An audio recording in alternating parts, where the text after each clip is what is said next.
is going on? Who got the mute? What is going on? And welcome to your Tuesday touchdown. I'm your host JTM, and I got my guys in the building with me. A lot to discuss. So we get some introductions real quick, as usual. Got my man James Mallory, former NFL running back, as we like to call him, the NFL pedigree. James, what's going on? What's going on? What's going on? Let's get it.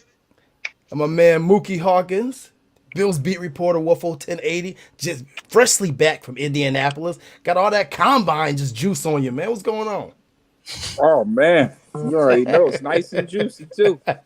Nice and juicy, Yeah, baby. I heard a lot of rumors down there, probably. And the man at the top is man I've been waiting to work with for quite a while. From Buffalo Rumblings, my man J Spence the King. J Spence, welcome to the program. First time. What's up, my man? Yeah, man. Thanks for having me. It's been a long time coming for this one, so I've been ready. I got prepared all day. That's it. We got a lot to talk about, fellas. A lot of happenings in the last 24 hours. Going to be a lot more happenings in the next 24 to 48 hours. We got Russell Wilson coming to the AFC. Say AFC getting traded to the Broncos. We got AJ Klein getting cut. We got Cole Beasley being granted a trade request if he wanted. Just so many things going on. And as the Bills try to get under that cap space, because as we saw the report yesterday, you got veterans reaching out to they people and representatives saying, hey, I want to go to Buffalo and play. But first thing first, obviously the big news of the day, Russell Wilson from the Seahawks traded to the Denver Broncos for 2 firsts, 2 seconds, I believe a fifth and a sixth. Noah Fant, Shelby Harris, Drew Lock just threw the kitchen sink at the Seahawks. And I got to ask you, gentlemen, Russell Wilson coming to the AFC, obviously it puts another top quarterback in this side of the division. How you guys feeling? Spence, you the guest. I'm going to start with you first, man. Well, for starters, man, I'm happy for Russ. Before I talk about anybody else winning and losing this whole thing, I'm happy for Russ. Like, I felt like over the last however many years, they haven't prioritized protecting him. They have given him weapons. I can't say like Tyler Lockett's not good. I can't say DK Metcalf's not good. And I can't say that they don't have a good running game. But you have to protect your quarterback. And when your quarterback comes out publicly and says like, yo, we got to improve this line, or he says just some of the things that he said over this past several off seasons, you know, I'm happy for him that he's going somewhere with equally good weapons, or some, depending on who you talk to, some might say that the weapons out there in Denver is better. But I know it's just an overall better situation for him. So I'm happy for him with that.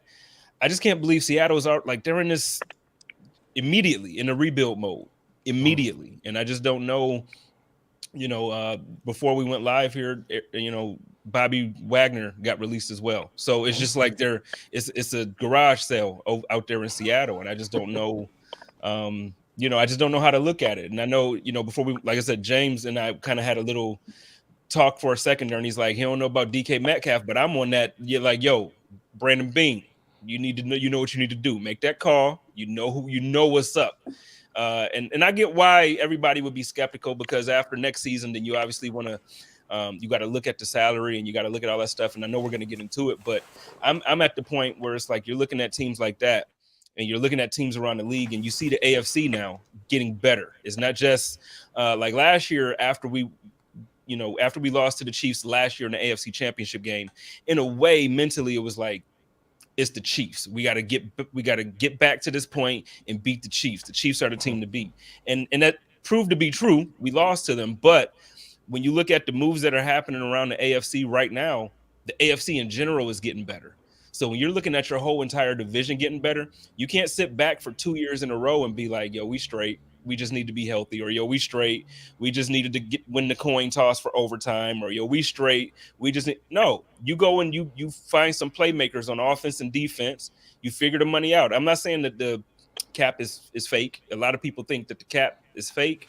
I don't feel like it's fake, but there's things you can do, man. When you're looking at teams like Kansas City, and 2 guys, they're basically paying, you know, $1 billion between 2 dudes, and they still seem to keep the talent on their team. I just feel like at this point, if you're Brandon Beane, you gotta get on the same level with talent, in a playmaker way. Because we got Diggs, we got Josh, but you got to get an edge rusher You know what I mean? You got to get another receiver because we might be without a cup. I ain't gonna do the whole show. I know, go ahead. I'm sorry. My bad. Hey, we letting you flow, man. On this show, when you flow, we let you go. That's it. Well, but when you look at that, I'm sorry, then real quick, because when you look at that, you look at the fact that Beasley is asking for permission to find a trade. You're looking at the fact that Sanders is probably going to retire, and you're looking at the fact that 9 times out of 10, McKenzie's probably going to chase the bag somewhere. If he can get the bag, we don't know what's going to happen with him in free agency, but it's very likely that we might be without 3 of the guys that was on our team in a wide receiver position. So you ask yourself, like, yeah, okay, we like Gabe Davis. We like how he's improved. We obviously love Stephon Diggs, but do we trust Jake Kumaro to fill in that next step? Do we feel like Isaiah Hodgins can fill in that role? Are we going to draft? Like, what do you want to do? Or do you go take a chance on a known commodity and somebody like DK Metcalf, or not just him, just anybody? Do you go and take a shot at a known commodity and say, yo, let's just go ahead and do it? No. James, I mean, there's something that we talked about, and obviously you're right on, James, J Spence, that there's many ways that you can manipulate the cap, and Beane has kind of been reluctant to do that. I think he's going to be less reluctant this offseason. I think he's got to get it done. The window's going to close. James, Russ Wilson coming to the AFC as another quarterback, does it put any fear in your heart? Any little bit? I'm not gonna say it put fear in my heart, but it puts me on alert. I'm on alert. If I'm Buffalo, I got to make 2 boom moves this offseason. One got to be on defense and one got to be on offense. I think it got to be at the receiver position. I'm in agreement there. I'm not against DK. If DK came here, trust me, I would not come on the show mad at all. But I kind of just think long term because you got to pay him. And I think from a player's perspective, if I'm Stephon Diggs and you make that trade and you pay him, or if you do make that trade, you need to give me an extension. I need to be paid because I came here and I represented. So, I mean, it depends how they do it. I think it's other options out there that could kind of come in, and they're going to sign a veteran free agent wide receiver, 100% fact. And they're going to draft one, 100% fact. I don't think Stevenson is the answer at all. But not now, I'm not saying he's not going to be a good player down the road, but not somebody you can rely on. I think they'll sign a middle of the pack free agent on the offensive line. But I to answer the question, I think it don't put no fear in my heart because they're going to beat up on each other in that division. But that means you 2 boom moves away. So I'm thinking, I don't know if it's a one tech, an end, or a corner, but you 2 boom moves. You got to make 2 moves. You can't just be conservative. That ain't gonna work this year. You got to make it happen. You got to get after it. You got to be aggressive.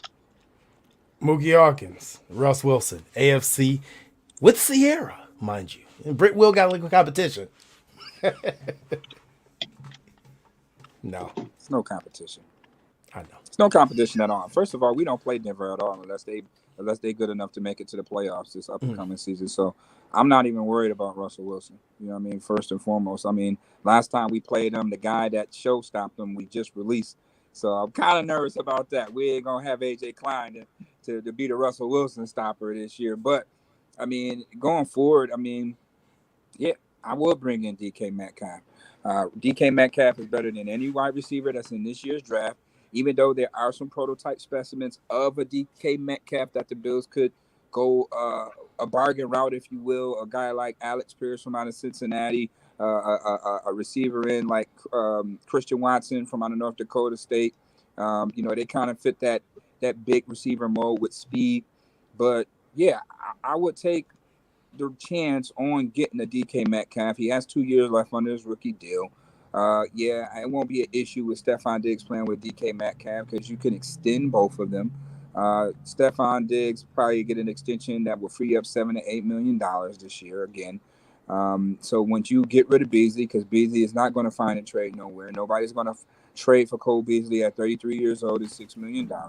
So they're going to end up releasing Cole Beasley. So, they just released A.J. Klein. So with those 2 contracts, that's just about $12 million over the cap the Bills will have, let alone what the little pennies they do have right now. That's a little bit over with the new cap coming out yesterday. So they have to make some splashes. The window is getting small for the Buffalo Bills to reach that Super Bowl goal. They have at least 2 years to get to that point. Other than that, if they don't make it to the Super Bowl, not AFC Championship. If they do not make it to the Super Bowl within these next 2-year period, then you could be easily looking at a situation that's happening in Green Bay minus the crazy cap number. They're going to have to shake some things up. But you definitely, like James reiterated, they're going to have to make some splash moves to get that. A guy like DK Metcalf gives you that. I would take the risk on having him still under his rookie deal for 2 years at a shot of a Super Bowl. You make him prove it, make him prove his value. The emergence of Gabe Davis and obviously Stephon Diggs, that combination right then and there is a problem for every defense in the NFL, especially when your quarterback is as gifted as Josh Allen. That can hurt you with his legs if you're doubling or whatever the case you're trying to do to stop that trio. Let's not forget about Dawson Knox, who's as emerging one of the top tight ends in the AFC this season. So when you look at that dynamic alone, yeah, DK Metcalf is definitely worth the risk at trading up your 25th pick for DK Metcalf. I'll definitely do that. On the flip side of things, they do have to get an edge rusher. They have to get a somewhat seasoned pass rusher that strikes fear in quarterbacks. They're going to have to do that. We're not sure. The training wheels are going to come off with Russo and Espinosa for sure, but we're not sure of what they're actually going to, be able to produce. Will they be able to produce better than Hughes and Addison? I think so. I really think so. But, you definitely going to have to find somebody in free agency. And once again, I ran into Beane at the combine and, he asked me, basically like, oh, what do you think, as far as guys, that fit in the mold or who you talk to? And I racked off a few of the guys I've spoken with. And, it was all enamored. Every time you mention the Bills' name to these college prospects, their eyes just lit up. And, they would love to come to Buffalo. 10 years ago, that wasn't the case. They was kind of skeptical. They get picked because who they get picked by. But, they had a lot of good things to say about, the way the Bills are playing right now, and then obviously Josh Allen and Tre'Davious White on the flip side of that. So I asked him about Shaq Lawson, and he said the most important thing we want Shaq to do is to get healthy. So maybe if Shaq can get 100% healthy, maybe Shaq can be that situational pass rusher. He's a little bit more seasoned. They love the energy. He didn't want to leave Buffalo, but he had to go chase the bag, and we all know what happens when you go and chase that bag. Don't work out for you. He'd have been 3 teams since he signed that bag. So maybe he need to come back to Buffalo, rebolster that defensive front. I don't think the Bills are going to show somebody the bag when they invested draft picks as far as the edge rusher goes. With Klein being released, they're definitely looking at linebackers. You're going to have to figure that out. I mean, I know that Tremaine Edmonds isn't going anywhere, but just on the realistic side of things, as far as a depth standpoint right now, cornerback, linebacker definitely looking like eyesores. They're going to get somebody in free agency to help bolster that defensive line, and maybe they're probably looking to draft. I'm for sure they're going to get a defensive tackle in this draft, but you have to wait and see what's going to happen in the remainder of this week, or what the Bills are going to do as far as this revamping this roster and creating cap space to go after the guys they need to go after in free agency. Yeah, Go ahead, Spence. Because so Muki and then James had basically, in a way, 2 different ways of looking at the DK Metcalf thing, and I think I'm more on the side of where Muki is, where because everybody, once we talk about trade for DK Metcalf, let's do it, then you always get everybody saying like, well, what about the money? Where are you going to find the money to pay him? Right now, he's coming in at a little over $3 million, so we definitely can afford him. The thing is, I don't feel like just because we trade for him right now, I don't think that it means that we have to immediately, like, it doesn't have to be one of those situations where there's a trade only with the understanding that there's an extension in place and we have to pay him. You pay Diggs. I think James is 1,000,000,000% correct there. You pay Diggs and you make sure that he gets his extension and he gets his bag. But when it comes to Metcalf, he has this year, and then I believe he would have his option, if I'm not mistaken. You figure out what has to, like, he has to earn that. He has to earn that extension and to stay in Buffalo and get the opportunity to play with Josh Allen for a good number of years for his career. I just don't know why it's assumed, or I don't know why. And maybe I'm wrong. That's why I'm asking. Do you have to do that, or can it be one of those things where you can, like Muki was saying, just bring him in with his current contract? We don't have to throw any money at him right now. He's under contract. Trade for him.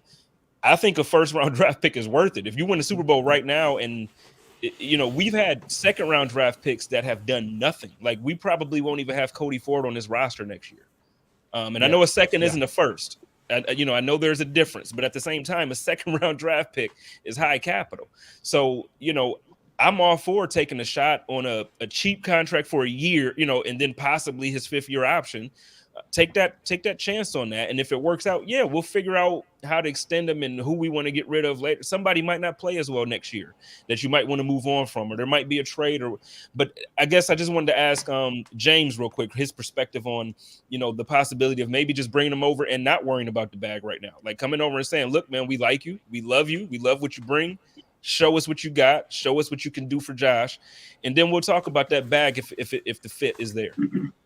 For a first round pick, if you trade for anybody for a first round pick and you giving up a first round pick, which a first round pick is supposed to be a core, just a stud on your team, you gotta extend them. You don't give up a first round pick for a trial and error. Like, okay, let's see what you do and let's see if you earn it. If you bring somebody over like they did Diggs, we gonna rework. We gonna mess around with these numbers. You getting paid. You're not coming over here. We not wasting a first round pick and potentially hurt our future. Just see what you do. If you spend a first round pick on somebody, you're investing a lot in them. At the minimum, that's a 4-year investment. So, and then, with the 5th-year option. So you should look at that the same exact way. And I feel they looked at Stephon Diggs that way. If we trade for you, this is at least a 4-year investment. And that's how you got to look at first round picks. You don't cut first round picks before 4 years. Well, usually, unless you're just a bum. But, that's a 4-year investment. And I just don't think you can afford to really do that if you Buffalo. I mean, it's a lot of – if that's the case, I would honestly go with Saquon Barkley if you're going to do that over DK in that situation. But see, I feel like Saquon is a little different because he comes with a salary. The money that he comes with won't fit under the cap this year like the other. And I did see the comment by Kenny. You're right. DK was drafted, I believe, in the 3rd or 2nd, right? So he doesn't have the 5th-year option. Second, yeah. So he was drafted in the 2nd. So he doesn't have that 5th-year option. But this year, like I said, that's the reason why I brought up the second round thing. I know it's the difference between the first round and the second round pick. Well, but, you look at Cody Ford, you look at a couple guys that we've drafted since Brandon Beane has been here. Second round just hasn't seemed to been, so it's like, yeah. And then also the last point I want to make about it is, again, it's not a first round draft pick, but last year we're having guys plucked off our practice squad. So we're drafting guys, and then we're not even able to really keep them all on the team. So at some point, I feel like we should get to the point where we're able to use our draft picks in a way that we know we're going to be able to use them as guys on the roster. No, I agree. Mook, you got anything to add to this? I know you. I mean, you kind of said a first round pick. If you're going to get pick 25, you can get DK Metcalf. You'll do it because personally, I have the Bills drafting receiver at 25 anyway. Yeah, I mean, at the end of the day, the Bills need a receiver. Whether they're going to address it in the draft or you go and look at a guy like DK Metcalf for his services. You got to make moves, man. I mean, we can't. You got to fight fire with fire. Okay, we can't wait for Jamison Williams to get healthy.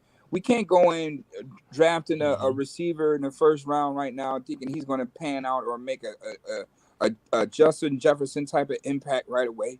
It's uncertainty with that. With DK Metcalf, you know what you're getting, and it's going to be a big issue. It's a matchup problem with Gabe Davis, DK Metcalf, and Stephon Diggs, Dawson Knox, Devin Singletary, and Josh Allen. It's just an issue with that matchup.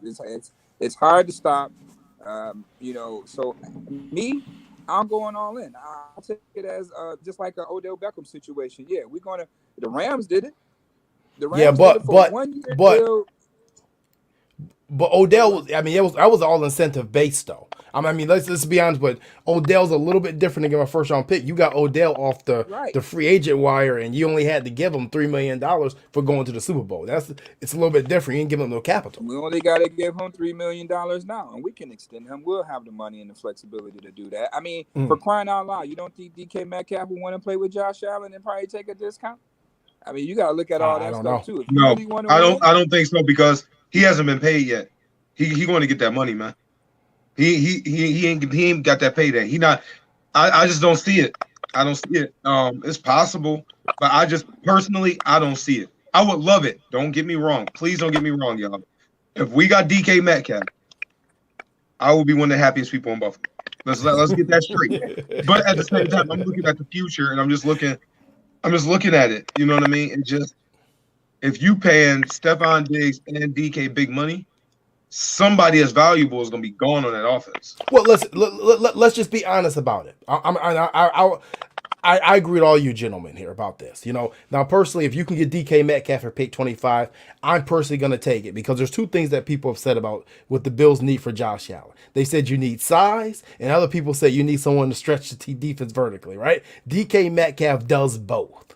So I'm okay for it. I'm all for it. So now we talk about the salary cap. Now, y'all know how much I love the salary cap. I got a whole salary cap spreadsheet. So, reality, I think if you trade for DK Metcalf and you're looking for money, and as much as I hate to say this, and yes, I hate to say it, you're just swapping out Tremaine Edmonds' money for DK Metcalf's long-term extension. That's essentially what you're doing because he's the next man up to get paid, right? Because we've paid Hyde, we've paid Poyer, we've paid White. We've paid Dion, and Diggs in the contract. We'll get him his. Diggs is not really a payday. It's going to be just a little bit more of a boost, a raise, as sorts. You know what I'm saying? So the next person to get paid is Tremaine Edmonds. So if you get DK Metcalf, then guess what? I'm sorry. Tremaine's going to walk in free agency next year. You're going to give DK the money, but guess what? You're going to have your first round pick for 2023, and you're probably going to use that on a middle linebacker to replace him. I'll just be honest with you. I mean, not to interrupt, JT. You know what I think they would do in that situation before anything, and I said this a few shows ago. I would see them trading Tremaine Edmonds and signing Bobby Wagner before. Well, hell, it's possible now. I said that during the season. Somebody I know already told me Bobby Wagner was going to be a free agent. I said that when the season was still going on. You did. He was getting cut. But that would be something that would make sense. I mean, Bobby Wagner, I'm pretty sure his money longer than train smoke. So I'm pretty sure he would come here and sign a 2-year deal for pretty cheap. You know, and that's probably something that would be realistic. I mean, I'm pretty sure they would go, hey, Tremaine Edmonds and just say a third of DK Metcalf. Would Seattle do that? And then you end up paying DK in the long. You never know. I'm just throwing that out there. No, I mean, you're right. I mean, it's going to be interesting to see what Seattle does. I mean, hell, you may be able to offer Seattle a second-round pick in Cody Ford. You may be also Seattle AJ Epinesa in the second-round pick to get off that first-round pick. So it's multiple things you can do, but I think that the consensus on this panel right now is we need to start thinking out the box. We built through the draft. You've built your core. You've done everything the right way. You've built your culture. Now it's time to get those Charles Haley's in here. The guys who may not fit your culture, but they get you the dubs at the end of the day. That's what time it is. Because that's what Andy Reid has done to Kansas City. He's drafted people who he don't care how you feel about them on the outside. It's about getting this. It's about getting that ring. And that's the point we're at. But now we really got to get into the show now. Well, don't forget, if we don't get a kick or punt returner, we ain't going nowhere. That's a problem. We need to sign Cordell Patterson ASAP. I love James. I just want to, I just love you. I know this is our first time doing something together. Listen, I'm with you. No, bro. That's a bigger need than a receiver, man. A returner I can't say that. is a bigger need than a receiver. I can't say it's bigger, just only because right now, like I said, there's a real possibility we're gonna be without Cole and Sanders and possibly we're gonna lose a couple. But when I tell you I'm on that same train with you when you're talking about the punt and kick return, but last season, I was telling and I got yelled at by all the Bills Mafia. Muki will tell you, man, they was coming at me hard because I kept saying, look, I love McKenzie. I love Isaiah McKenzie. But he tried this before in Denver. It didn't work. He That's why came he to got Buffalo. cut. He tried it. It didn't work. That's why they brought in Andre Roberts in the first place. And I said to everybody, we going to miss Andre Roberts. They drafted Stevenson. I said, well, he's a rookie. We'll see what he brings. I could be wrong about him. But we going to miss Andre Roberts. And what the hell happened? We missed Andre Roberts. And now we need a punter.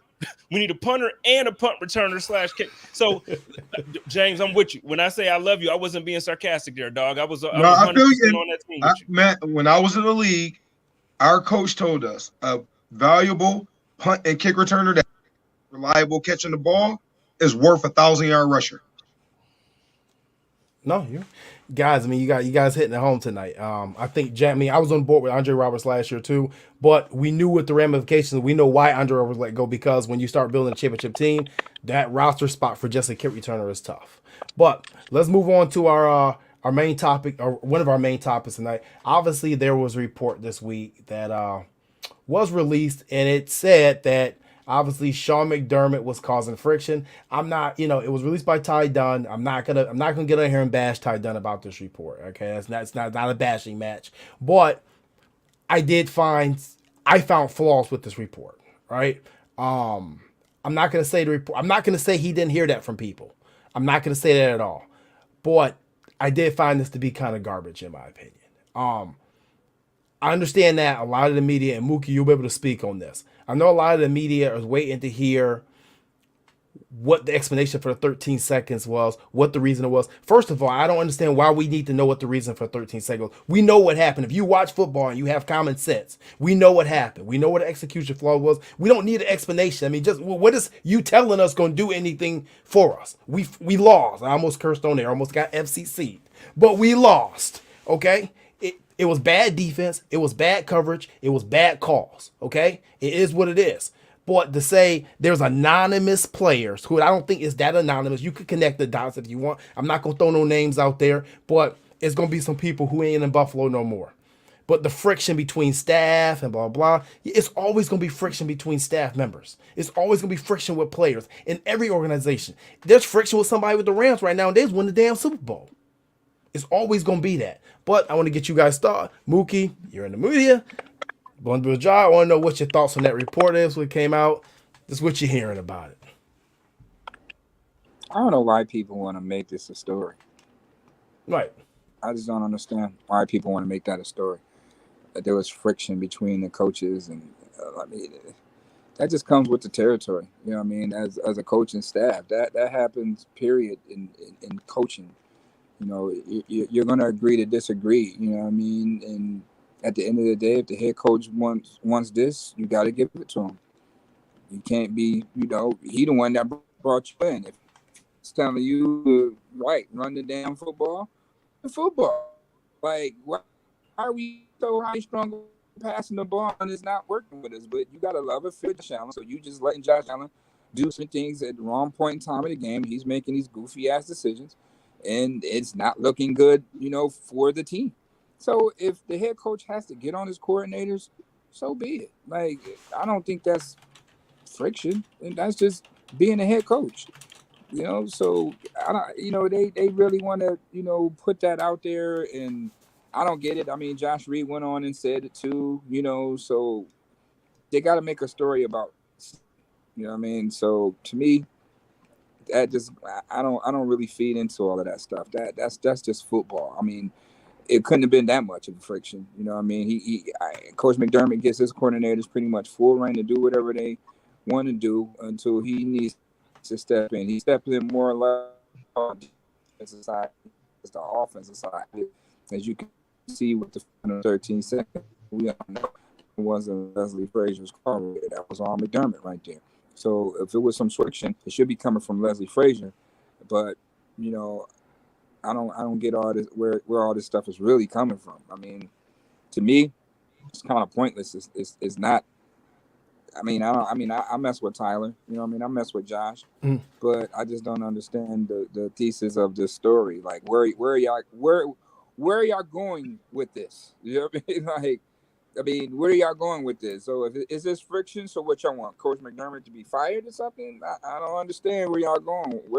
What do people want from out of, that story? You know what I mean? So I don't really into none of that, and it is what it is. James, now you were in the locker room with Tampa Bay back when Raheem Morris was there. You guys went 10-6. You guys made the playoffs. I'm pretty sure on that staff and that Bucks team overachieved that you were on. I'm pretty sure there were some coaching staff, coach members over there that didn't feel what Raheem Morris did. Some players who didn't feel what he did, possibly. Overblown? I mean, this whole story? Let me say this. Raheem Morris should be a head coach. It's a crime he's not. Number one. Number two, I played football since I was 5 years old. And I have never went through a season where coaches haven't butted heads. When you get to college, players and coaches butt heads. I've butted heads with my offensive coordinator multiple times. I don't mean it's friction. In the NFL, you got 53 dudes with huge egos, and you got all these coaches with huge egos. So guess what? Everybody think they're right. So you're going to have moments where people is going to be what people like to call friction. I mean, it's just what it is. You know, I mean, it's nothing. But as a head coach, if you feel it's friction in the building where, you know, you just can't move past it, where they just in their feelings that much, guess what you do? You trim the fat. Let them go. Good luck in the future. It's that simple. It's not hard. You know, and I'm pretty sure it's not coming from the players. The players going to let it go. They're not tripping about it. They moving on. So if it is friction, he'll trim the fat. They won't be around. You just pay attention. If it was friction, just pay attention who's left. And that's your answer right there. That's where the friction came from. It's not hard. I think this is a close organization right now. I think they built a great culture, and I don't think it's friction at all. It's none of that. I don't know. Like Muki said, it is making a story. And obviously some people, they've never been inside of a professional locker room at all and been a part of a team like that where, you know, if you lose a game like that, yeah, people going to be pissed. People going to feel a certain type of way. I mean, you think they just going to shake hands, say good season, and go their separate ways? No, dude's going to be pissed. You busted your ass since March, April, you know, in off-season workouts, and then you get there and you fall 13 seconds short. Of course people going to feel a certain type of way. So if they want to make a story or something out of that, okay, cool, but, you know, that's drag. Ain't nothing. No, you know, and I agree with you. And J Spence, we're gonna come right to you. I want to hear what your thoughts on this whole friction report is. But you know, it's like when you use words like friction, it doesn't really describe anything per se. You're not really saying much of anything. It's almost like you're using a word to drum up something up, a dramatization, if you want to call it that. But Spence, what's your thoughts on this whole friction? Well, so luckily for me, like doing this podcast and getting to know people like Muki and getting to know, you know, a lot of the beat reporters, I've built relationships with some of the players as well. So me, I'm the type of person where I'm a little direct, and I'll shoot you a text or I'll call you like, yo, bro, what the hell is going on? And I've spoken to 4 separate guys, and not just like guys that was on the practice squad guys. I'm talking about guys who played in the game, and 3 of them were on the field on defense for the 13 seconds. So I've talked to 4 guys on the team, and out of the 4 guys, I've gotten a similar vibe from all of them that the report is BS. The core knows what's up. Yeah, it might not have been fun and pretty that night, but ain't nobody pissed off with McDermott. Ain't nobody begging to get out. Nobody's asking for a trade. Nobody hates the team. Everybody's ready. Actually, the last text I got, I can read that word for word. I just won't say who it's from. But he said, no, for real. Here we go. He said, for real, y'all think boys was pissed off last year? Just wait for next season. That's where their head is at. They're not thinking about friction from the standpoint of like, oh, the way that was called at the end, we hate McDermott. None of that. Like that's just complete BS. And now, again, kind of like what Mook said, I'm not going to sit here and challenge Ty. I think Ty is a good dude. I think he's done amazing work in the past. So I'm not going to sit here and say that he didn't hear what he reported. But what I'm going to say is the 4 dudes that I talked to said the vibe is different for them, and the vibe is different for the people that they're close to. It could be a situation of some people feeling like their time is up in Buffalo, so they're going to air some things out and let some thoughts be known. But from the core guys who are coming back and are looking forward to trying to make it to February next year, nobody's talking like that. And that's a fact. Like, I got facts. That's a fact. I didn't think so. Like I said, and like I said, that's not, like I said, it's not a shunt for me on Josh or Tyler for releasing a report, because I mean I'm pretty sure what they said was honest. There are people that said that, but the person that you're speaking to, it matters. What position they play on this team, what they bring to the table, it matters. If it's your third string quarterback on a team with a franchise quarterback who don't even suit up, then I'm sorry. I don't want to be like this. Everybody is a part of a team. Everybody wins, everybody loses. But your opinion don't damn matter. I'm just being honest. It doesn't matter. No, I'm with you. So it's just, so if the 22 guys who starting and your other 10 key players aren't saying it, that don't matter. And I think this report is garbage. Listen, man, anybody who's going to hate on Sean McDermott, and I've had arguments with people the last couple of days about different coaches being better than McDermott. McDermott took a franchise that was in the dumps for the better part of 20 years. Somehow built a culture when we didn't even know what the word culture, how to spell the word culture in Buffalo anymore. Right? He got you a franchise quarterback. Now there's a new stadium coming. He turned this whole thing around. And not only did he do that, he created a diversity program that people don't talk about enough. He's also brought in the right people in the front office that they don't talk about. People don't understand how bad that when Doug Willie was there, how bad the old regime with the new regime people that were coming in were fighting. That's just in the front office. It's not even on the football field in the locker room. You was fighting at the top. So if you fight at the top, you know it got to be bad at the bottom. So, listen, man, if you're going to talk about Sean McDermott, I'm not even going to entertain it. And I've had a couple people in my inbox the last couple of days and weeks dismiss me with that. I'm not even entertaining. I'm not even having a conversation. Talk to me in 3 years. The Bills ain't won a Super Bowl in 3 years, and they keep coming up short. Then we can have this conversation. Wait a minute, because and I'm with you, but at the same time, I'm gonna challenge you a little bit there. You can look at tons of great coaches. Look at Andy Reid. How long did it take Andy Reid to actually win a Super Bowl? And he had good teams. He had good players. We all forget about the Eagles squads. Like, them boys was nice. They had deep rosters year in and year out. And he didn't win one until he got to Kansas City with Patrick Mahomes. So what? That means all of a sudden he wasn't a great coach until he got... No, look, Buffalo there's only one team that wins the Super Bowl every year. One team. So that means 31 other teams are disappointed. I'm not gonna say Sean McDermott. Now, if we don't change, if we don't appear to be getting better, we're not doing things that show that we're trying to get closer to that mark, then yeah. So if this offseason to me looks just like last season, where I felt like they really didn't do much besides the draft, like, because I felt like I was one of the guys that was saying, I don't know, we just didn't move the needle enough to beat Kansas City. And then everybody, and I feel like people were right. So I'm going to come out and say, we were better than I thought we were. We were just injured in the AFC Championship game. So now they decided, you know what, we're gonna double and triple down on rotating these guys in. We're not gonna have guys playing 80% of the snaps, because we believe that the most healthy team at the end of the season can win the Super Bowl. And this, what happened is, I take it like you take an L to the game sometimes. You chalk one up to the love of the game, because guess what? The rules of the game is team that scores a touchdown in overtime first wins. You just so happen to face a quarterback that was just as hot as your quarterback. If Josh Allen would have got that ball first, this conversation right here would be different right now.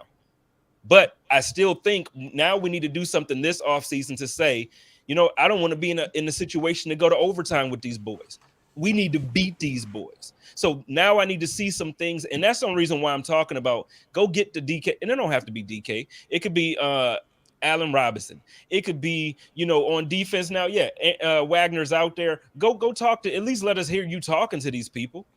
Von Miller talking about going back to Denver. Go holler at Von Miller. We need to do something that shows that we're getting closer. But at the same time, I'm not going to be critical on Sean if he don't win a Super Bowl in the first 8 years when we didn't even make the damn playoffs in 17. Like, this man took us to the playoffs 5 out of 4 years. And you know what I mean? So like I said, I'm with you, but I just can't see myself being that critical, because there's other ways to measure success besides winning a Super Bowl. And the Buffalo Bills right now are one of the most successful organizations in the NFL over the last half decade. Prior to that, you couldn't say crap about the Buffalo Bills to nobody without them laughing at you. Muki just said that people were basically shooting their shot at the Bills. Whereas before, the Bills had to pay extra. That's why we were in all those contracts before Brandon Beane and Sean McDermott got here, because nobody wanted to come. So you had to pay guys 2 times what they were worth. Nah, man. Miss me with all that cut or fire McDermott and get rid of McDermott. Miss me. I'm with you on that, man. Miss me. Not even entertaining the conversation. If you want to talk about the contracts, yeah, you could talk about the Dockeries, the $60 million deals, and the Langston Walkers, the Mark Andersons. You know what I mean? So we can go through the list. About that one.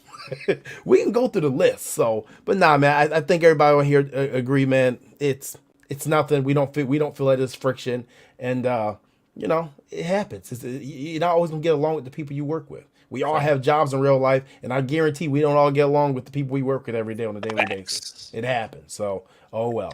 But we want to move on. Obviously, there was some Cole Beasley news that happened this week, and that Cole Beasley was granted permission by the Buffalo Bills to seek a trade to another team. Didn't come as much of a surprise to me. I had Cole Beasley getting cut or traded regardless with the $6.2 million cap hit. He's coming to the season, or $7.2 million cap hit. He came into the season with but a $6.2 million savings. Any surprise here? I mean, I tend to feel that we knew this was coming. I thought that the exact moment I identified that this would come was the time when Cole Beasley actually agreed that he was going to buy the away tickets for fans to go to the games. It's like week 12 or something like that. I'm like, okay, it's over. Mook, Cole Beasley, what you got?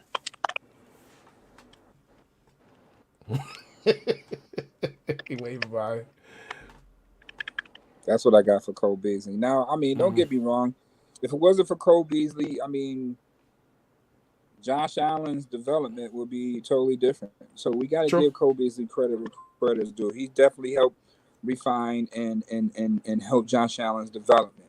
But now it's just a time where, you know, it's time to move on. You know what I mean? It's time to move on. We didn't get a Super Bowl with that mix.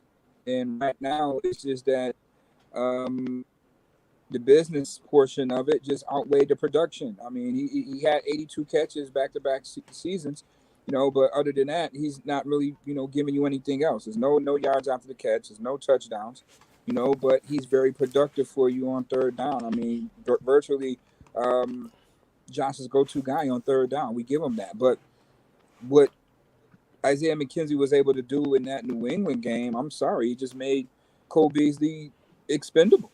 You know, he just truly, that was the game that showed that, hey, imagine if Isaiah McKenzie was out there more games, you know, what this offense could be, you know. And I mean, here it is. I mean, everybody saw what he did against New England. So imagine if he was out there versus Kansas City. Do we go to overtime? Do 13 seconds matter at that phase of the game? You know, you got to have all your dogs out there when the game is on the line. I get it. You know, Cole Beasley is a dog in his own right. But when you look at it going back to even 2 years ago, the man was out there with a broken leg, and the coach McDermott didn't pull the trigger on having Kenny Stills on his roster, not playing a healthy Kenny Stills.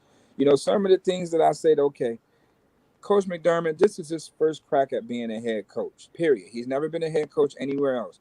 Brandon Beane has not been a general manager anywhere else. This is their first go-round as head coach and general manager. So it's going to be some things that you can leave your head scratching on 13 seconds. Or why in the hell we draft Cody Ford instead of DK Metcalf? So there's going to be some pushback to this being as head coach and general manager, all right? You know, we got to learn to let that go. It's obviously the experience for both of them to learn from and not to happen again. You know what I mean? So in hindsight, Cole Beasley, you got to let him go. Just take that money. With that money right there, because Isaiah McKenzie market value right now is only anywhere between $2 million per, because he hasn't really had the production.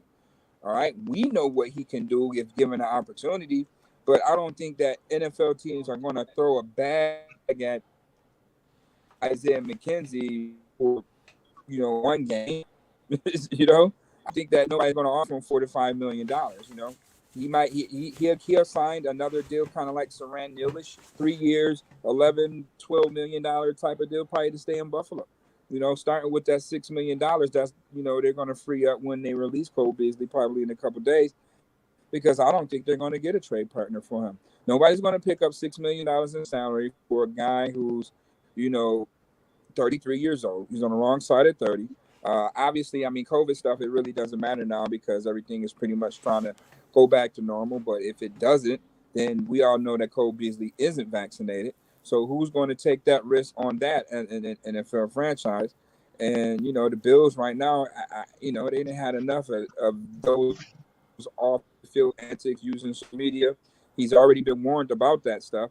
So, put that up on social media. Go get yourself a trade, Cole Beasley. And if you can't make that trade happen by Thursday, you might be released come Friday. So my hat goes off to you for coming to Buffalo and putting on for the city and helping Josh out. But, it's time for the business side, to kick in on this thing here. And the Bills have to do what they have to do to make this a better roster. All good points, James. Cole Beasley, something that we talked about before. We actually talked about Cole Beasley before the season began and say, hey, is Cole Beasley, is this his last year? And I think we both agree in the last year's offseason that this was it. They were going to have this contract no matter what he did this season. Yeah. I mean, when they signed the contract, he was never going to get to that fourth season. I mean, I'm pretty sure he knew that. That was a 3-year deal. That fourth year was it looked nice. He came here and did what he was supposed to do, help Josh development. He came and balled out, man. Anybody that talk and say that, anything less than he was a baller here, please go get drug tested immediately. He did what he was supposed to do, but it just ran its course. It's just time, and it happens in sports. It's time for him to move on, and he'll go his way. The Bills will go their way. And I think it's just time for some new bodies in there. And, I know Muki said Isaiah McKenzie balled out that game, which he did. I wouldn't even offer him a contract, to be honest with you. He's too inconsistent. He had multiple opportunities to just seize the moment, to me, and he just didn't. So, in more than one season. So, I think, you just get some fresh bodies in there. It's time to move on, Cole. Thank you, but it's business. All right, I gotta agree with you fellas on that. I mean, I think that the writing was on the wall. I think that the Bills are not going to say it, but I believe that their patience grew thin with Cole Beasley throughout the season. I believe that some of his teammates' patience grew thin with him out throughout the season. And it's not so like I said, I've never judged anybody on their vaccination status. What you believe in is what you believe in. That's a personal choice. I have nothing against it. Even when people used to say, well, if he gets COVID and gives other people as a problem. No, not necessarily. I mean, it's the way the world works. I have no problem with that. But I thought when the bill said, okay, no unvaccinated people can come to the stadium, and he said publicly, and I had no problem with him doing this privately, but publicly saying, okay, I'll buy Bills Mafia away game tickets. You can't do that. You can't do that. That is directly going against the organization. In a very public fashion. And I thought right then, I said, okay, this is over with after this season. And like I said, I want to be clear. I don't have a problem with him doing that privately, but it's almost like it was a slap in the face organization to him. And at times, I'm not going to lie, I felt like Cole Beasley was more worried about Cole Beasley and not the Buffalo Bills at times last year. And I could be wrong. You could jump on me if you feel that I'm incorrect about that, but I did tend to feel like that. And a guy coming from the Dallas Cowboys, who he was with Dallas when they thought they were in the Super Bowl window, to come here as a veteran and know how fast that window can close. One injury, one mistake, one fumble, one interception, one firing. I thought he would have been more professional at times, but he wasn't. But either way, neither here or there. The contract it's $6.2 million savings. They're gonna let him walk. I think letting him find a trade partner is a more professional way of saying, hey, we're going to let you go without necessarily cutting you right away or releasing you. We're not going to Amari Cooper you. We're going to let you leave with some class because you have added to the value to this organization. So either way, nothing against it, but anybody in Bills Mafia that's saying, oh my God, we need Cole Beasley to win the Super Bowl, you're out your mind. And nothing against it. I'm not knocking him as a player, but you're out your mind. I woke up when I was like maybe 14 years old and saw the news. The Bills had cut Andre Reed, Bruce Smith, and then the next day, Thurman Thomas. That moment right there, I realized this is a business. So, Cole Beasley, thank you for your services. See you down the road because I'm pretty sure he'll probably sign with somebody that we'll see. Any final thoughts on anybody want anything else about Cole Beasley before we move on? I do want to say, because I actually tweeted when the news first came out, I'm like, Cole Beasley and John Brown, they elevated our wide receiver rooms when we had, we were coming from Kelvin Benjamin and Rod Streeter. Nothing against those guys, but Cole Beasley and John Brown elevated them. Mm-hmm. So I want to appreciate them and say thank you. But at the same time, dude, every year now you're seeing these young guys coming out to draft and they're being more dynamic, better. You're seeing these guys in free agency or these guys that's available via trade. Again, just can upgrade the wide receiver position. And as good as I love, or as good as I think Cole Beasley is, I think he was on the decline. He matched the 88 catches, but it didn't quite look like when you can look at the numbers and like, oh, he had the same amount of catches, but when you watch the games, you can tell he just wasn't the same dude that was here when Josh really started to break out.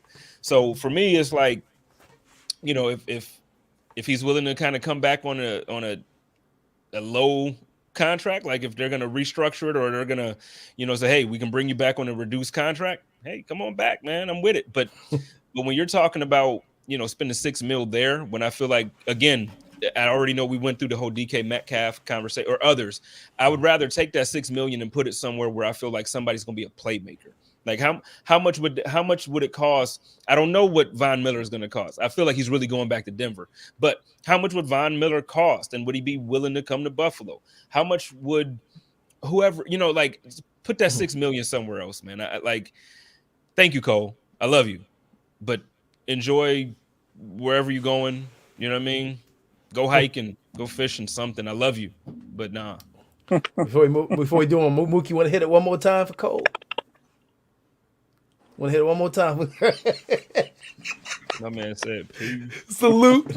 Oh, man. No, and honestly, you're right about the yardage. I can go through the stats right here real quickly. Obviously, in 2020, Cole Beasley, 82 catches, 967 yards for 11.8 yards on average a catch. 35 for his longest in 4 touchdowns. 2021, 82 receptions for 693 at only an average of 8.5 yards a catch.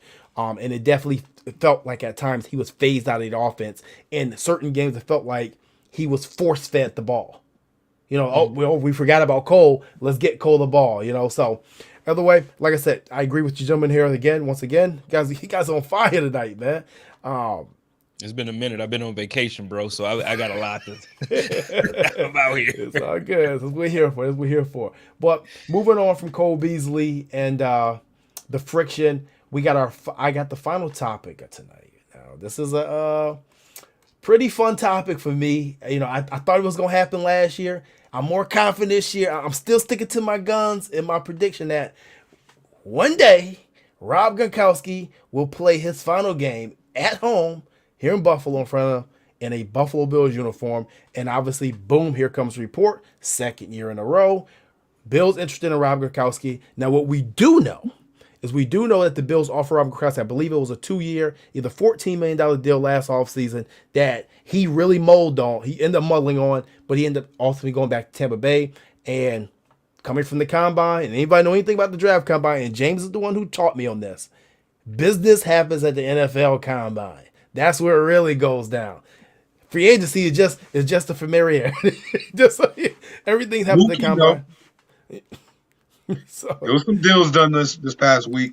Mm-hmm. So I want to get you guys' take. Mook, I'm going to start with you. Rob Gronkowski coming home to Buffalo. And I also got to talk about why Bills fans so salty about it. What do you mean we don't need Gronk? You're crazy. Well, when you sleep with the enemy, of course, they're going to feel a certain kind of way if you're born and raised here or not. So, that's how the Bills fans feel, that him playing in New England and, pretty much sticking it to us because we didn't draft him. That's how it goes. We should have picked the guy, but we didn't. We end up taking Terrell Troop instead of Robert Gronkowski. Terrell Troop. Remember him? Defensive tackle? Right. Back problems. Yeah. Nobody remembers him. Yeah, back problems ended his career in one season. And we passed up on Gronkowski because at that point in time, Buffalo Bills dealing with hometown talent for the sake of what surrounds him as far as family. Corey Graham was kind of the first person, and I was actually shocked that they brought Corey in. But when you look at Corey's been a straight A student since birth. Smart is beyond belief, and they gave him a bag. So that's when that narrative definitely has changed when Corey Graham was brought here to play for the hometown team. The feeling is, there is interest there, but when you look at where the Bills are, salary cap wise, Robert Gronkowski, he's more like a luxury pick right now. He's a guy that's definitely going to want anywhere between $6 to $8 million a season. Okay, but he may give you that hometown discount. Bills is on the up and up as one of the elite teams right now in the NFL, so that's all enticing to any NFL free agent, and that definitely can bode well in Robert Gronkowski's eyes because the Bills are pretty much a few players away from making that Super Bowl. But Robert Gronkowski right now is a luxury pick.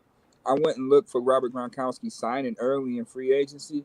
Robert Gronkowski is pretty much just going to wait this thing out and really see what teams have what and better position himself to choose that team to make that Super Bowl run, if you will. Bills is definitely still going to be waiting there. I don't think that the Bills are going to spend all the money that they accumulate in free agency.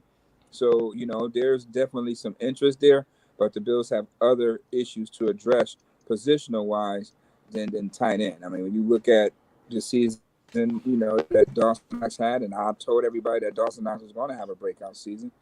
He finished, one of the top tight ends in the AFC, let alone the NFL. So, Robert Gronkowski is just a luxury pick right now. And if Robert Gronkowski see, what the Bills are doing, then of course he's going to join this team, man, for probably $3 to $4 million, come home and play in front of Bills Mafia. Wow, with Josh Allen as he should. So there's definitely some interest there. It's been reports of a big splashy free agent that was up at the combine talking to the Bills, talking about when y'all get that money right, I'll be waiting for y'all. I want to come here. Everybody's trying to figure out who that guy is, but you just have to wait on Akeem Hicks. Akeem Hicks. Just saying. I don't know if it is Akeem Hicks now. Akeem Hicks. Going to have to wait on Monday to find that one out. It's going to be really interesting come this weekend, not even Monday. Somebody might get a tampering charge. That's how bad this is. But, come Monday, the cat is definitely letting let out of the bag with everything. So Bills are in a good place. Players are willing to take a discount to come play with Josh Allen and this team because a lot of big name free agents feel that they're, like you said, James, 1 or 2 players away for making it to the Super Bowl, and they want to be that, and they want to be those guys. James, a guy that we talk about often, Rob Gronkowski. If I'm not mistaken, you were in Rob Gronkowski's draft class, correct? You were in his draft class. 2010 draft class, the best draft class in Western New York history. The most NFL prospects in Western New York history. Do the math. 2000, Mike Williams, Naaman Roosevelt, Doug Worthington, Rob Gronkowski, Chris Gronkowski. So we had, you talk about ballers, we have ballers. Another story though. But Gronk, I go way back with Gronk. We played in the same conference in high school. We played at Winsville North. I played at Kenmore West. His brother was on the team as well. So I got history with him, and we all trained at Thurman Thomas Sports. So we go back. I think it would be a great signing. I think he was signed for something cheaper than we all think. One thing about Rob is a very, very, very, very smart businessman. He would make so much money off the field here if he signed for $5 million. Wouldn't even make a difference. And he comes from wealth. They got money. So to be honest with you, if he signed for 5 or 8, he gonna make that up off the field. A guy that came from Buffalo or the Buffalo Western New York area, back in the area, one of the best tight ends to ever play the game of football. I think he's the best tight end to ever play the game of football.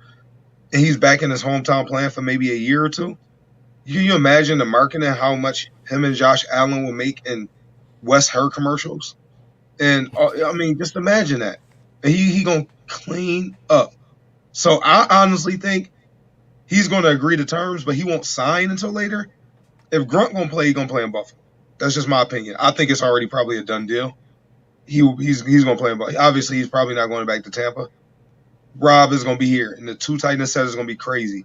With the way he blocked Dawson Knox, don't forget, we got to pay him after next year too, y'all. That's one person we haven't mentioned. He want that paper too. He want that bag. So that's somebody we got to address. That's another topic for another day. But I think Gronk could definitely be here, and they'll probably draft it. Tommy Sweeney probably won't make it through training camp. They'll draft somebody probably late, bring him along slow. But I think he's definitely going to be here in my opinion. J Spence.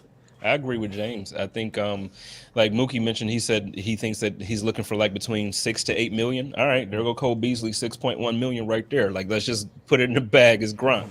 And I know it's not that simple. It's not that simple, but you know, I agree with first everything that James said about, you know, whether he signs for 4 or 5 million, he's gonna make in Buffalo.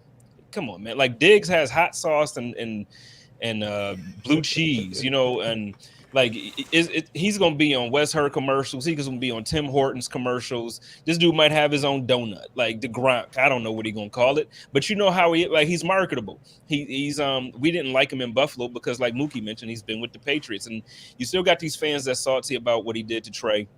I'm gonna tell you what, the Buffalo Bills made an offer to him last season, so it didn't happen. He ended up going to Tampa Bay. He didn't come to Buffalo. Everybody thought we were gonna get him. We were interested. They wanted to pay him. The team didn't care if either Trey don't care no more or the team is just like, look, we trying to win. Somebody didn't care. They were going to pay that man last year if he was willing to come to Buffalo. So I'm at the place where, again, this is just where I've been since January. I want a championship. And now I feel like this is the closest the team has been. And I feel like it's not easy to build this type of contender. So when you're at the place where you can get, and I know people want to say Gronk is old, he's washed. Let me tell you something. He's the same age as Travis Kelce. He was top 10 for his position with yards for receiving. He is still, he's still one of the best blocking tight ends in the league. Are we going to bring Tommy Sweeney back? Really? I would personally rather have look at what New England wanted to do last year. They wanted to have 2 good tight ends. They wanted to hopefully have some receivers that could play well for the new quarterback. We have a stud quarterback. We have a stud wide receiver, possibly 2 stud wide receivers with Davis. You get 2 tight ends that can really come out there and block for you and catch the ball. And no, man. Go ahead. Yeah. Just sign it. Sign that, man. Yeah. Okay. So, like I said, I'm just going to get this out the way now because I think this needs to be said. And I'll just say it. Buffalo Bills Mafia, we love you. But the reason you're mad is because Rob Gronkowski has 74 receptions, 1,132 yards, and 12 touchdowns in 14-2 versus Buffalo Bills. That's why you're mad. And 1 flying Jimmy Snook elbow from the top row on Troy Wright. That's why you're mad. Okay, so now that we got that over, and we've talked about this, and that's your therapy session, let's talk about Super Bowls. Some of you say Rob Gronkowski only wants to play with his boy Tom. You know why he wanted to play with his boy Tom? Because Tom was about winning. It wasn't just the comfort. It was because if he's playing with Tom, he was playing to win. Rob Gronkowski doesn't step on football fields for paydays. He steps on football fields for Super Bowls. And those are the type players that we want here in Buffalo. Okay? You talk about, Sean McDermott talk about he wants to run the football. 2 tight end sets. We've been trying to build a 2 tight end set since Charles Clay. We ain't been able to do it. And if you're going to call Gronk old and he's washed up, 55 receptions, 802 yards, and 6 touchdowns in like 13 games, that doesn't seem washed up. Those stats are actually better than Dawson Knox's. Who's heading to his prime, if you want to call it that, right? If you ever rooted for Scott Chandler, if you ever rooted for Lee Smith, if you wanted the Bills to make Tommy Sweeney good after the heart issues, and you call Rob Gronkowski overrated, I can't talk to you. If you call him washed up, I don't even want to hear from you. Go ahead, Spence. I got a quick question. How many guys on the active roster for the Buffalo Bills have won a Super Bowl in their career? I don't know the answer. I didn't. But I feel like it's what Muki's doing. I feel like it's a 0. Now, what I'm gonna say about that is, I know we sometimes as fans we might undervalue experience on certain levels. I know talent is what needs to take you there, but I'm gonna tell you what. Sometimes it also takes having the confidence from having somebody who's done it, having somebody in that room that can say, "No, man, I've been in this situation. Look, we still got it, and we got Josh." Yeah, we know we got Josh, but guess what? We don't know what it's like to be there. And Gronk does multiple times. You want that in your offense, man. You want that for Josh. You want that for. A matter of fact, again, you just mentioned Knox going into his peak or his prime, maybe, or whatever you want to call it. Would you not want him to learn the last year of Gronk's career from Gronk? Like, if we're going to have Knox for the foreseeable future, we're going to give him this extension. We're going to make sure he's a big part of Josh's career. Would you not want him to learn from the guy who is probably the best at his position in NFL history? Sign me up. Sign me up 10 times out of 10. No, I agree. And that's the point I'm at, man. We're like, everything that we want to do in Buffalo as far as being a better red zone offense. Because let's be honest, our red zone offense last year was a issue. It was a problem. He helps that. As far as running the football, you wanted to run the football more last year? He helps that. Dawson Knox went down last season, and we were looking at the tight end position where we're staring at Reggie Gillum and Thomas Sweeney, and we're like, yo, what are we doing out here? We can't even put a tight end on the field right now. He helps that. And now let's look on the other side. Yeah, he got hurt last year, but he was pretty much healthy for his time at Tampa Bay. We have the best, and I keep going back to this, the best training staff in the NFL, the best training facility in the NFL. And if you want to talk about the salary cap, because that's going to be the final draw, people are going to say, where are we getting this money from? It's just this easy, okay? You don't sign him to a 1-year deal. You sign him to a 2-year deal. You give him the $14 million he's looking for. You pay him his value. Fine, give him the $7 million per year if he wants. The first year, you give him a $1 million base. You give him a $6 million bonus. That's how you manipulate the salary cap. The next year is mostly base. And guess what? He probably doesn't make it to next year if he wins Super Bowl. He runs off to the sunset and says, hey, Buffalo, peace out. I gave you one. I'm gone. But now I'm beloved in Buffalo forever. And as James talked about businessman, you're making long-term money. Because now I'm going to go to New England and speak for engagements. And I'm going to go back to Buffalo and speak for engagements. That's long-term money. Those are long-term business decisions. If you're saying that Gronk can't make the Bills better, then I'm sorry, it's an asinine point. Because we've been the Scott Chandlers, the Lee Smiths, the Tommy Sweeneys. I'm not hearing it. I'm not with it. I'm not a part of that conversation. Leave me out of it. I'll dog you. I'm sorry. I will dog you. It don't even make no sense. But either way, that's just my thought on Gronks. I'm glad to have this therapy session about this. So hopefully we got all our Gronk hate out before the man comes here. I think he's coming. But I want to get you guys' final thoughts. I don't think you guys are coming on. But James, I'm going to start with you. Final thoughts of this week and maybe some predictions of the upcoming week. More things to come. 2 people I predict: Gronk, Cordell Patterson. They got to get a return. Mm-hmm. They have to get a returner. I repeat, they have to get a returner. If they don't, you will lose a game or 2 because of the return game next year. Mark my words. It's going to come back and it's going to bite you in the behind. They have to take care of that. And then you have to get just people to make plays. I don't give a damn what position it is. You need playmakers. You need one of those thin, kind of slender dudes to just play 25% of the snaps at the end. Joe, just go get the quarterback. That's all I want you to do. Pass rush specialist. Go get the quarterback. You don't got to worry about stopping the run. Go get the quarterback. 25% of the snaps on the season. That's it.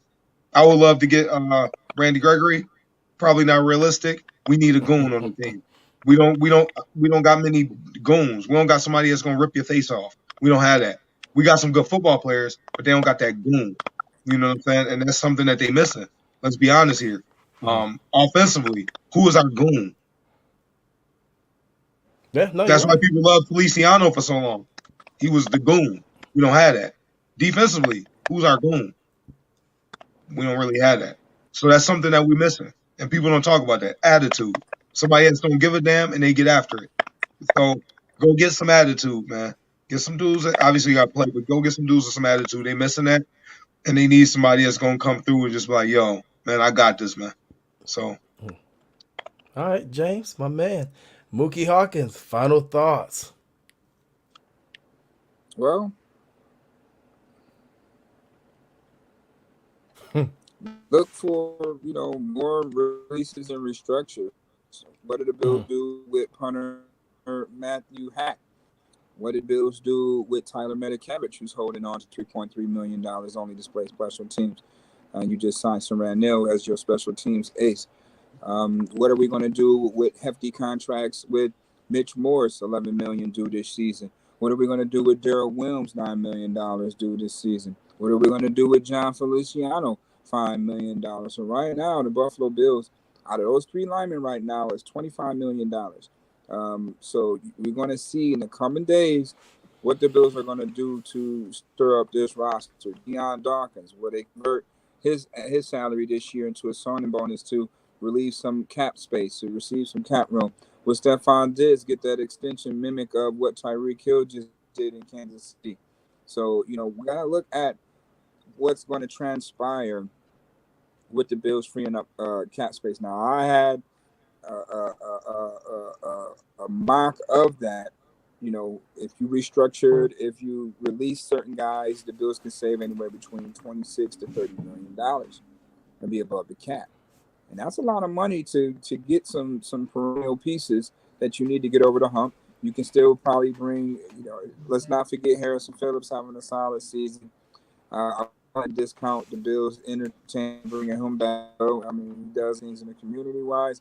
And, he had basically his best season of his career. So that might warrant a re-signing. I know James don't like McKenzie, but just to have that speed dynamic and his familiarity with the offense, he might take another discount to return.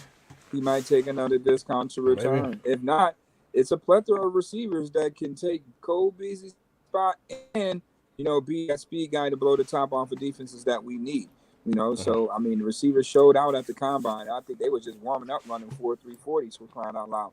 So, I mean, that's what you look for in the coming, these next coming days, how the Bills are going to release, restructure, and extend to make room for this roster for these big splashy free agents that, I'm keeping everything G14 classified on right now. All right. And to special guest tonight, man, J Spence. I want to thank you for coming on the show. Like I said, it was your first time on, and we've been trying to do this for a couple of years. We got it right, and I thought it was a pretty good show. And I want you to talk about your final thoughts, and then I also want you to tell people, because you're just first time on my network, where they can find you at, how they can follow you, all that jazz. You know what I'm saying? Yeah, for sure. First, I want to appreciate you for inviting me. Like you said, we've been trying to do this for a couple of years now, so I thank you. And it was an honor meeting James, man. Trust me, I know your accolades, bro. So I appreciate being able to do this with you. And Muki is always fun. My final thoughts. I've been looking at the comments down here. And no Bills hoodie next time. I wear Bills hoodies every single day. I live in Phoenix. I can also wear the Arizona Cardinals stuff. It's okay. It's okay to love football. But I'm seeing all this stuff about Star.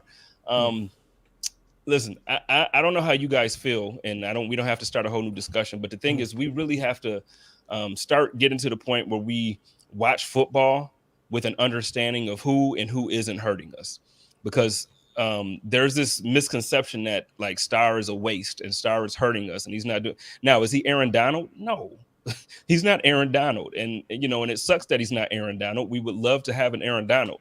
But when we're talking about problems on this team, or we're talking about guys that probably should be cut, or guys that we want to, Star isn't now. Yeah, next year we probably will move on from him. But he's not a guy that you're like breaking down the door to say, I got to get rid of this guy. I promise you, a lot of people need to pay Star and give this man a real apology, because he's a hard player. He's a hard worker. He eats up a lot of that offensive line when he's out there. And without him, some of the pressures that we do actually get, we wouldn't get. So I'm just saying, he's not perfect by any means. He's not Aaron Donald, but we gotta chill with the Star talk, man. Like Star is pretty solid for us, But and everybody, if you are interested, you can find me on the Buffalo Rumblings network during the season. Actually, I'll be starting back up next month with Joe Miller on Wednesdays. We do the Hump Day Hotline. Tuesdays, I do my code of conduct. And Saturdays, I have a cross-network event with Cover One and the Bills Mafia Babes. I have my homegirls, Kristen Kimmick and Angelina White also joining me on that. And it's a good time. It's a real good time. No, I mean, I want to thank you. Like I said, thank you for coming on. I guess we're going to have that Star Talk a different day, because if you haven't watched me yet, I have July 2nd as Star Latule Day. But now since the cat space got a little messed up, I actually have another theory about Star, which I would like to do. Maybe we could record another episode another time about Star Latule in general. At this point, I don't think that it's hate on Star and his performance. It's the contract tied to the performance. But the Bills, in a very weird way, if you were to try to trade Star Latule to the Jacksonville Jaguars, for instance, and you gave Jacksonville a future 5th round pick, that contract would then turn into 6.6 cap savings post June 1st, instead of the $5 million debt they're going to incur by cutting them or trading them, period, before June 1st. So I think that's the issue. But that's a topic for a whole nother day, man. Yeah, other conversations could be had about it. But I guess I was coming from the perspective, because maybe it's a different vibe with your audience. But on Buffalo Rumblings chats, man, people be in there trying to crucify your boy Star. Maybe maybe with here is more so like a, well, it's not the actual performance, it's just the contract. I can't blame the dude for getting his bag when he got it, but at the same time, I understand he's not, again, Aaron, that's Aaron Donald money, right? Like that.